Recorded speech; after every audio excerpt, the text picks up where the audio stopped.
Hello, what's up guys? One Piece Chapter 1099 has officially dropped, and it's titled Pacifist. Yep, you heard it right, which translates to peace lovers, so you know we're in for some wild revelations. But before we jump in, make sure you've caught up with the latest chapter because, trust me, you don't want to miss this. Alright, let's kick things off with that cover page. Picture this, 3 adorable tanukis chilling on Odin's legendary hair. How cool is that? It's always a treat to see Odin, right? That character just exudes vibes and energy that we can't get enough of. Seriously, major shout out to Odin, a great warrior with an unforgettable presence. We all wished he had more screen time in the anime. But alas, fate had other plans for him. Still, Odin, you're forever in our hearts. Now, onto the main event, chapter 1099. So, the chapter picks up right where the last one left us hanging. King Bikori, the dude we all thought was a goner, is still kicking it. I know, I thought Dragon and Ivankov took care of him, but plot twist, he managed to escape the clutches of fate. Now, not only is he alive and kicking, but he's causing chaos in the Sorbet Kingdom, taking a page out of the Goa Kingdom's playbook. Yep, you heard it right, he's on a mission to recreate the Grey Terminal nightmare in Sorbet Kingdom. Picture this, villages being buried, people getting shot for protesting, it's a whole mess. And get this, he's drawing inspiration from the Goa Kingdom incident. I mean, come on, King Bikori, could you be any more sinister? This guy is turning out to be more annoying than Orochi of Wano, and that's saying something. Guess who's back in action? Our boy Kuma, that's who. The man couldn't stand idly by while King Bikori and his gang wreaked havoc in the Sorbet Kingdom. Nope, Kuma doesn't mess around when it comes to his people, and he's ready to unleash some serious whoop-ass. The dude straight up destroyed the palace and took down King Bikori. Talk about a one-man revolution of Sorbet. Kuma's showing us why he's a force to be reckoned with, kicking bad guys and sending them straight to the abyss. Now that's what I call justice. But hold on, the plot thickens. Over in Mary GOI's, Saint Saturn catches wind of the chaos. And you know when Saint Saturn is involved, things are about to get real. I'm telling you, whatever Kuma knows about the Sun God Nika and the Void Century must be some top-tier, game-changing info. Saint Saturn is like a ticking time bomb, ready to go to any extent to keep those secrets hidden from the rest of the world. I mean, destroying the world to protect the truth. That's some next-level villainy. What are your thoughts on Kuma's heroic comeback and the looming threat of Saint Saturn? Drop your theories in the comments below. So, get this, Kuma, our beloved hero, couldn't say no to the people's demands, and guess what? He's now the king of the Sorbet Kingdom. That's right, the people adore him so much that they practically begged him to take the throne. But here's the kicker, Kuma is not your typical king. Nope, he's still chilling in the church, keeping it humble. Who's actually pulling the strings in the Sorbet Kingdom, you ask? It's none other than King Bulldog. And get this guy was the king 2 generations ago. Now, that's some serious historical baggage. But here's the thing, why name him Bulldog? Oda doesn't do anything without a reason, right? I'm smelling some major foreshadowing here. What role is King Bulldog going to play in the grand scheme of things? I'm telling you, Oda's got something up his sleeve. And I can't wait to see how this unfolds. Is he a mentor figure, a hidden power player, or maybe there's a connection with Kuma and Bonney that's yet to be revealed? The possibilities are endless, and the hype is real. So, picture this, Bonney, our girl with the ability to mess with her age, accidentally chows down on the Toshi no Mai. Yeah, you heard it right, a fruit in the Sorbet Kingdom that transforms her into her adult form permanently. Now, we don't know how or why the fruit ended up there, but boy, did it make things interesting. One day, out of the blue, Bonney takes a bite, and voila, she's stuck in her present adult form. And here's the kicker, everyone's losing their minds, thinking she's Ginny. The shockwaves are real, my friends. But wait, there's more. King Bulldog, the man of the hour, pays a visit to the church, bringing his mother Kanai along for the ride.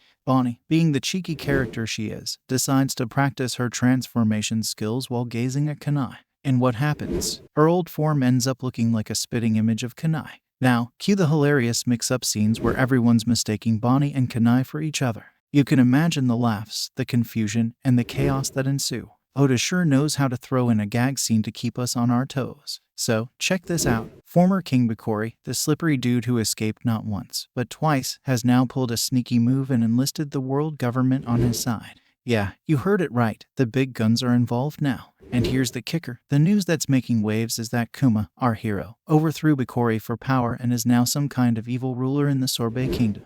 Talk about a twisted plot. Now, the Marines are gearing up to lend their forces to Bikori to reclaim the Sorbet Kingdom. It's about to go down, folks. The stage is set for an epic showdown.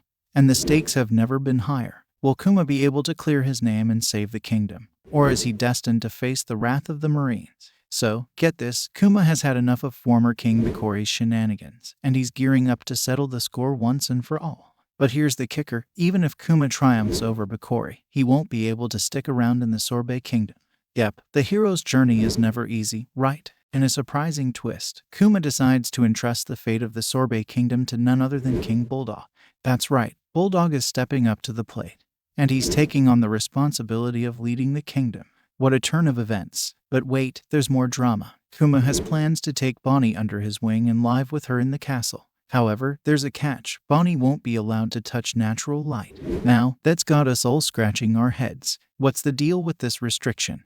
And how will it play into the larger narrative? Picture this. Bikori, accompanied by a menacing marine fleet, is out in the middle of the sea, ready to take on Kuma. The tension is palpable as the two forces prepare for an epic clash. And then, the moment of truth arrives. Bikori, with vengeance in his eyes, cries out, "Kill him! He's the tyrant that took the kingdom from me." The battle cry echoes through the sea as the fate of Sorbet Kingdom hangs in the balance. But here's where it gets wild. Kuma, with sheer power and determination, takes matters into his own hands. He sinks the entire marine fleet, single-handedly. It's a jaw-dropping display of strength, leaving us on the edge of our seats. The big question remains, did Kuma's actions seal Bikori's fate? Or is the former king still alive, floating in the sea of uncertainty? But here's the kicker, Kuma's not just any pirate, he's got a reputation. Evil nicknames are swirling around him, and his strength has earned him a bounty that's sky-high. We don't know the exact figure yet, but you can bet it's making waves in the world of pirates. Meanwhile, back at the Sorbet Kingdom castle, Bonney is living under the care of Kanai.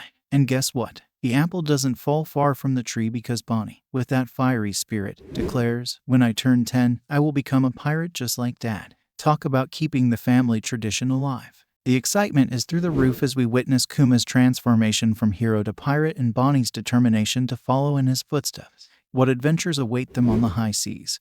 And how will their paths intersect in the future? Why, you ask? Well, Kuma embarked on a globe-trotting adventure, scouring every nook and cranny of the world in search of a cure for Bonnie's mysterious ailment. Picture this, he visited all the islands where he once sent the Straw Hat crew scattering during the infamous Savati incident. First stop, Torino Kingdom, where he had heart-to-hearts with the locals, seeking any glimmer of hope. Then it was off to Withuria, where he consulted with the brilliant minds of the scientists there. And who could forget the Boyne Archipelago, where he had a powwow with the legendary Heracles. The world became Kuma's oyster, and he left no stone unturned in his quest. But the adventure doesn't end there. Abdullah and Jeet, not wanting to miss out on the action, tried to cash in on Kuma's high bounty. Spoiler alert, it didn't go so well for them. Kuma, with his unmatched strength, sent their ships packing, proving once again that he's not one to be trifled with.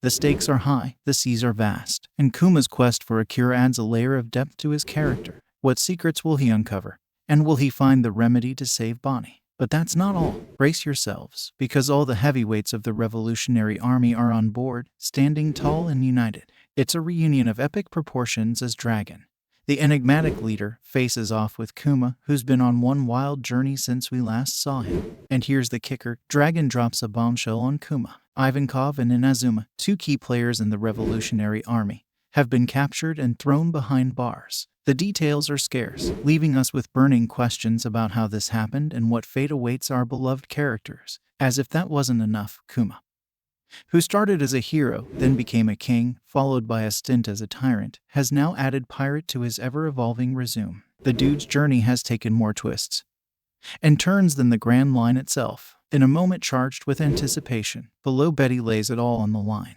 "I want to become the commander of the East Army, but Dragon won't hand out that position unless you give the nod." The stakes are high, and the fate of the Revolutionary Army's command structure hangs in the balance. What could this mean for the future of the East Army? And how will Kuma's response shape the dynamics of the revolutionary forces? The intrigue is palpable as we await the next chapter in this unfolding saga. Dragon spills the beans about Vegapunk, the genius scientist with a knack for the extraordinary. Turns out, Dragon never recommended Kuma meet Vegapunk because the scientist was practically locked away in Punk Hazard. But fate, in its unpredictable ways, intervened. A massive explosion caused by Caesar Clown forced Vegapunk to relocate his laboratory. Seizing this opportunity, Dragon drops a bombshell. The defense of the new laboratory is still weak, so you should go and meet him now. It's a call to action that could potentially reshape the course of Kuma's journey. Ever the grateful soul, Kuma responds with heartfelt determination, "Thanks, dragon. If I manage to cure Bonney, I would like to fight alongside you again." The prospect of reuniting in battle for the cause of the Revolutionary Army fuels Kuma's spirit. In parting words, Dragon, the enigmatic leader, imparts wisdom: "Just leave fate to the blow of the wind, my friend." A poetic reminder that destiny, like the wind, is both unpredictable and unstoppable. Meanwhile, on the horizon, the formidable Kuma makes his way to the Sorbet Kingdom to rendezvous with Bonney. It's a meeting that promises to unveil new chapters in their intertwined destinies. Now, here's where it gets even more intriguing. Kuma, with his enigmatic aura, brings Bonney in a mysterious box to the chilling Egghead Island, which is still shrouded in winter's icy grip. What awaits them on this frigid island? The answer lies in the meeting with the genius scientist, Vegapunk. Vegapunk, with his oversized head and intellect to match, meets Kuma and Bonney. While Vegapunk and Kuma engage in discussions that could shape the future, Bonney finds herself playing with none other than Sentomaru. It's a scene that adds a touch of lightheartedness to the otherwise serious proceedings. The genius scientist reveals that there's hope for curing Bonney's mysterious ailment. Vegapunk plans to employ cutting-edge technology for cell transplants, a method yet to be utilized in regular hospitals.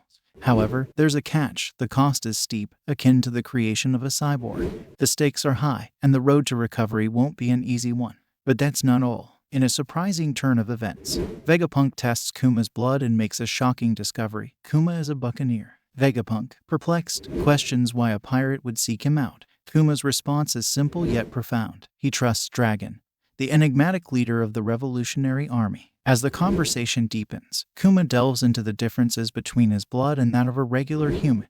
Vegapunk, despite his scientific prowess, admits there aren't enough samples to provide a clear explanation.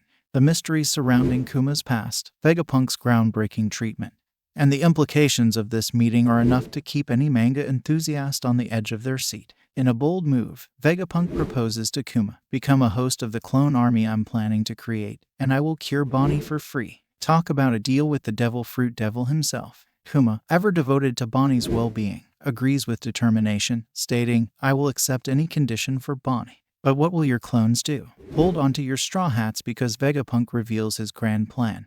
These clones are destined for the ranks of the Marines. They'll be armed with laser beams to combat the menace of evil pirates and boast robust bodies to serve as shields for innocent civilians.